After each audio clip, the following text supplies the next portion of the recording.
Welcome to Tyler tech channel. இன்றைக்கி நம்ம கிளாஸில் வந்து ப்ளவுஸ் பேக் நெக் டிசைன் பார்க்கலாம். நான் வந்து அதுக்கு ஃபஸ்ட்டு சில்க் மெட்டீரியல் எடுத்திருக்கேன் டிசைனுக்காக.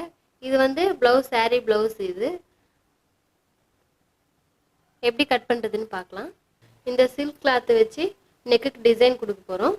இது வந்து ப்ளவுஸோடைய கிளாத்து. இது வந்து லைனிங்கு. பேக் நான் கட் பண்ணி வச்சுருக்கேன் லைனிங்கு. ஃபஸ்ட்டு வந்து நம்ம லைனிங்கில் கட் பண்ணிக்கலாம். இது வந்து நார்மலாக நான் வந்து ப்ளவுஸ் பேக் வந்து கட் பண்ணி வச்சுருக்கேன். நெக் நான் மார்க் பண்ணி வச்சுருக்கேன். இந்த நெக் மார்க் பண்ணதில் வந்து நம்ம டிசைன் பண்ண போகிறோம். இது எப்படி டிசைன் பண்ணுறதுன்னு பார்க்கலாம். ஃபஸ்ட்டு இது வந்து நெக்கு நம்ம கரெக்டாக எந்த அகலம், நெக்கோட அகலம், பட்டி, நெக்குடைய அகலம், இது வந்து ஷோல்டர் அகலம், இது வந்து ஹாம்கோல், இது நெக்கு லென்த்து எடுத்து வச்சுருக்கேன் எல்லாமே. இப்போ இந்த மாதிரி பாக்ஸ் மாதிரி போட்டு வச்சுருக்கேன். இந்த பாக்ஸில் வந்து நம்ம டிசைன் பண்ணலாம்.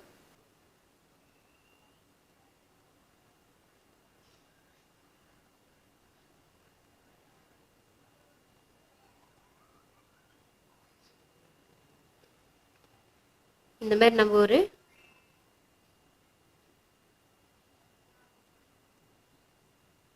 டிசைன் போட்டுக்கலாம்.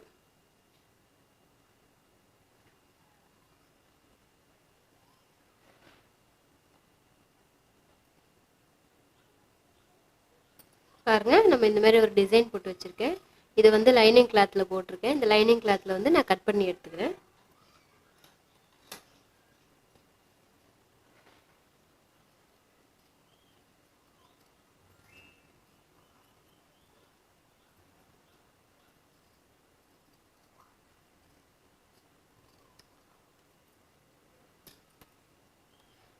இந்த மாதிரி கட் பண்ணி எடுத்துருக்கேன். இப்போ இதை வந்து கிளாத்தில் வச்சு நம்ம கட் பண்ணிக்கலாம்.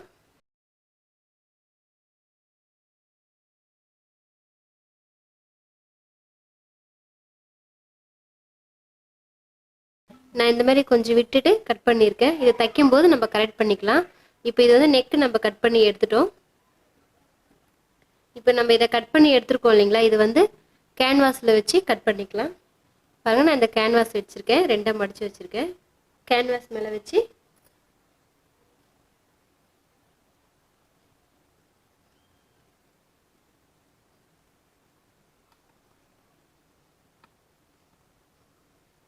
இந்த மாதிரி நான் மார்க் பண்ணிட்டேன்.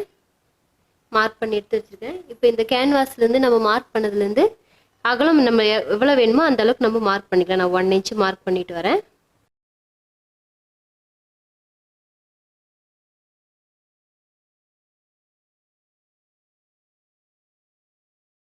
கரெக்டாக நம்ம ஃபஸ்ட்டு மார்க் பண்ணியிருக்கிற மேலே கரெக்டாக வச்சு மார்க் பண்ணால் தான் அந்த 1 இன்ச்சு கரெக்டாக வரும்.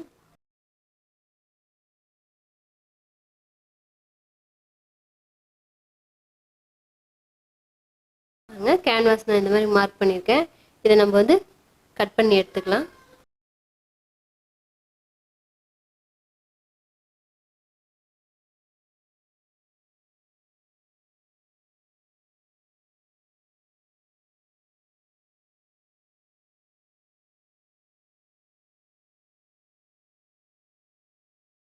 பாருங்க, நான் இந்த மாதிரி மாடல் இப்போ கட் பண்ணி வச்சுருக்கேன். இது வந்து நம்ம இந்த ஷைனிங் மெட்டீரியல், இந்த கிளாத்தில் வந்து சில்க் மெட்டீரியல் கிளாத்தில் வந்து நம்ம இதை வச்சு இப்படி ஹைன் பண்ணி எடுத்துக்கலாம். பாருங்க, இந்த மாதிரி நம்ம கேன்வாஸை வந்து கிளாத்தில் வந்து ஷைனிங் கிளாத்தில் வந்து நம்ம ஒட்டியிருக்கோம். இது வச்சு ஹைன் பண்ணியிருக்கோம். இப்போ இது வந்து இந்த லேயர் வந்து டபுள் கிளாத்தில் வந்து நம்ம போடுறோம். இது ரெண்டாக மடிக்கிறேன் நான். டபுள் கிளாத் வேணும், டபுள் லேயர் வேணும் நம்மளுக்கு இதுக்கு. அதனால் இந்த மாதிரி டபுள் கிளாத் எடுத்து வச்சுருக்கேன். இதை எப்படி ஸ்டிச் பண்ணுறதுன்னு பார்க்கலாம். நம்ம இப்போ இந்த ஷைனிங் கிளாத்தில் வந்து இந்த கேன்வாஸ் நம்ம ஒட்டி வச்சுருக்கோம், ஹைன் பண்ணி வச்சுருக்கோம். இது டபுள் லேயர் எடுத்து வச்சுருக்கோம். இப்போ ஃபஸ்ட்டு வந்து நம்ம லைனிங்கும் கிளாத்தையும் ரெண்டையும் நம்ம ஸ்டிச் பண்ணி வச்சுக்கலாம். நகராமல் இருக்கிறதுக்காக நான் ரெண்டும் ஸ்டிச் பண்ணுறேன்.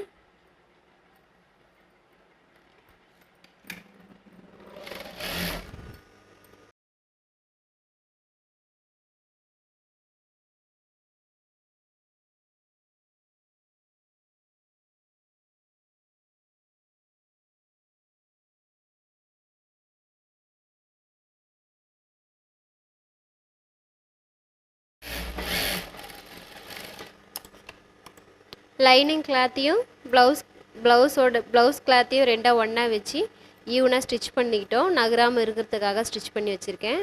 இப்போ இதை வந்து எடுத்துகிட்டு நம்ம இந்த கேன்வாஸ் ஒட்டியிருக்கோம் இல்லைங்களா, இதை வந்து ஃபஸ்ட்டு இந்த சைடில் ஆப்போசிட் சைடில் வந்து நம்ம ஸ்டிச் பண்ணிக்கிட்டே வரலாம்.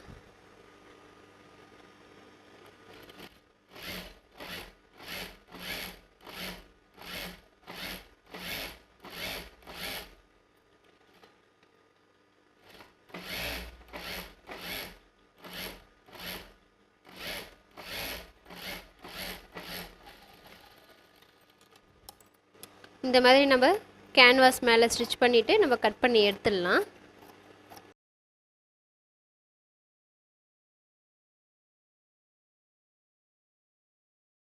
மாதிரி கட் பண்ணி எடுத்துகிட்டு நம்ம இந்த பாயிண்ட் கிட்டலாம் வந்து நம்ம கட் பண்ணிக்கலாம். அப்போ தான் அந்த ஷேப் வந்து கரெக்டாக வரும்.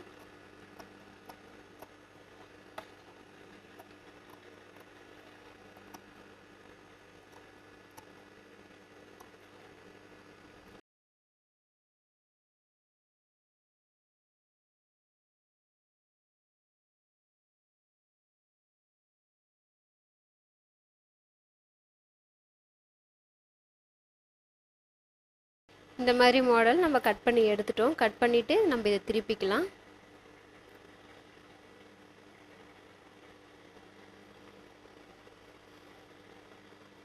இப்போது இந்த மாதிரி நான் வந்து இதை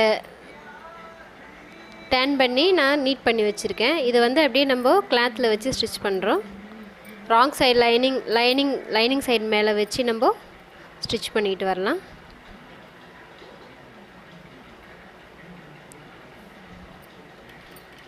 ஃபஸ்ட்டு நம்ம சென்டர்லேருந்து பண்ணலாம்.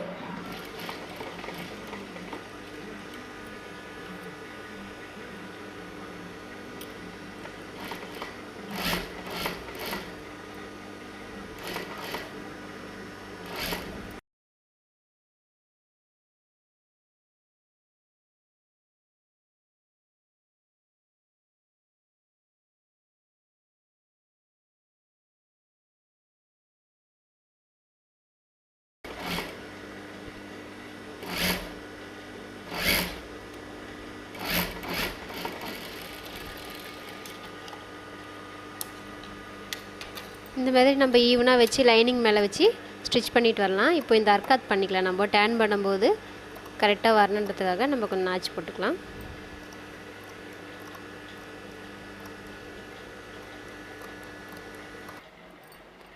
இந்த மாதிரி கட் பண்ணி நம்ம திருப்பிக்கலாம். ஸ்டிப்பாக நிற்கிறதுக்காக நம்ம இந்த ஓரத்தில் ஒரு ஸ்டிச் பண்ணிக்கலாம்.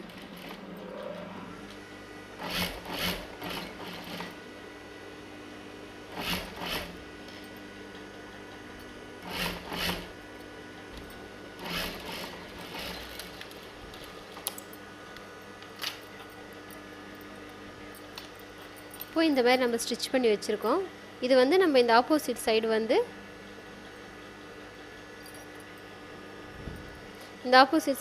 இந்த மாதிரி நம்ம பீட்ஸ் வச்சு ஸ்டிச் பண்ண போகிறோம். இந்த பீட்ஸ் வந்து இதுக்குள்ளே வச்சு நம்ம அப்படியே ஸ்டிச் பண்ணிகிட்டே வர போகிறோம். இதுக்கு வந்து நம்ம கைடு வேறு போடணும். இந்த கைடில் தைக்கும்போது இந்த பீட்ஸ் மணியெல்லாம் உடஞ்சி போயிடும். தைக்கவும் கைடு அது மேலே ஏறாது. அதனால் வந்து இதுக்காகவே தனியாக ஒரு கைடு வச்சுருக்கேன். இந்த மாதிரி இது ஒன் சைட் கைடு கடையில் கேட்டாவும் தருவாங்க. இது ஒன் சைட் கைடு வேணும்னா இந்த கைடு வச்சு தான் நம்ம இப்போ இது மாதிரி ஒன் சைட் கைடு இருக்குது. இந்த மாதிரி ஒன் சைட் கைடு வச்சு நம்ம தைக்க போகிறோம். இப்போ நம்ம கைடு மாற்றிக்கலாம்.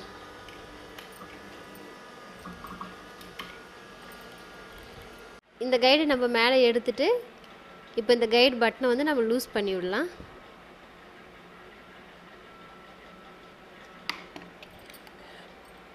லூஸ் பண்ணிட்டு எடுத்தோன்னா தனியாக வந்துடும். இதே மாதிரி நம்ம இதை போட்டிருக்கோம். இது ஒன் சைட் கைடு. இதுக்கு கேப் இருக்கும். அந்த கேப்பில் வந்து நம்ம இந்த கைடை வச்சு டைட் பண்ணிடலாம்.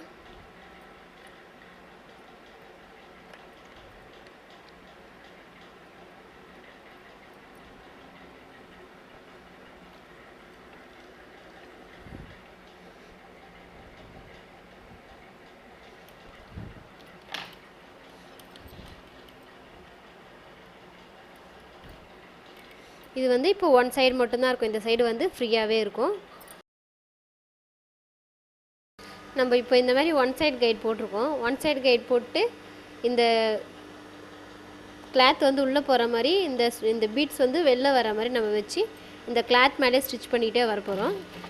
இப்போ இந்த மாதிரி ஒன் சைடு கைட் போட்டு மாற்றி தைக்கும்போது இந்த பீட்ஸ் மேலே கைடெல்லாம் வராது, அப்படியே நீட்டாக கரெக்டாகவும் வரும், நகுந்து போகாமல் கரெக்டாக இருக்கும்.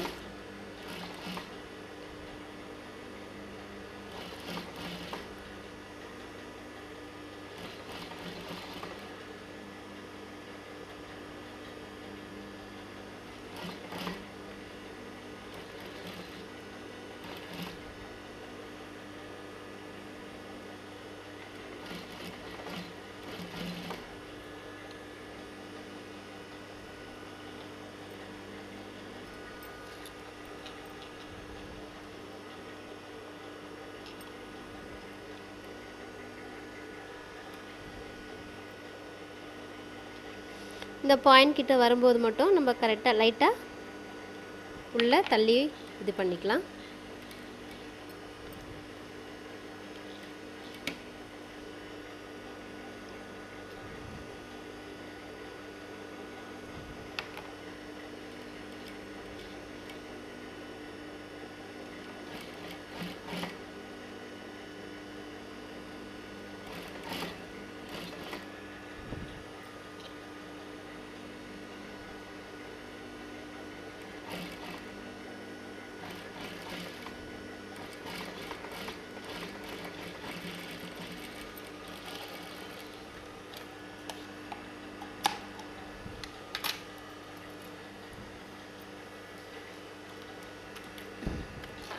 பாருங்கள், இப்போ நம்ம ஃபினிஷ் பண்ணிட்டோம்.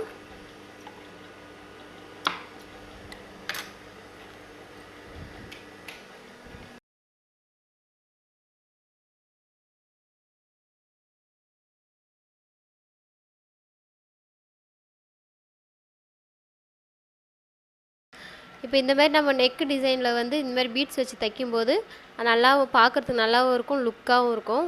நீங்களும் ட்ரை பண்ணி பாருங்கள். சப்ஸ்கிரைப் பண்ணுங்கள், மறக்காமல் சப்ஸ்கிரைப் பண்ணுங்கள், கமெண்ட் இருந்தால் பண்ணுங்கள், ஷேர் பண்ணுங்கள். தேங்க்யூ.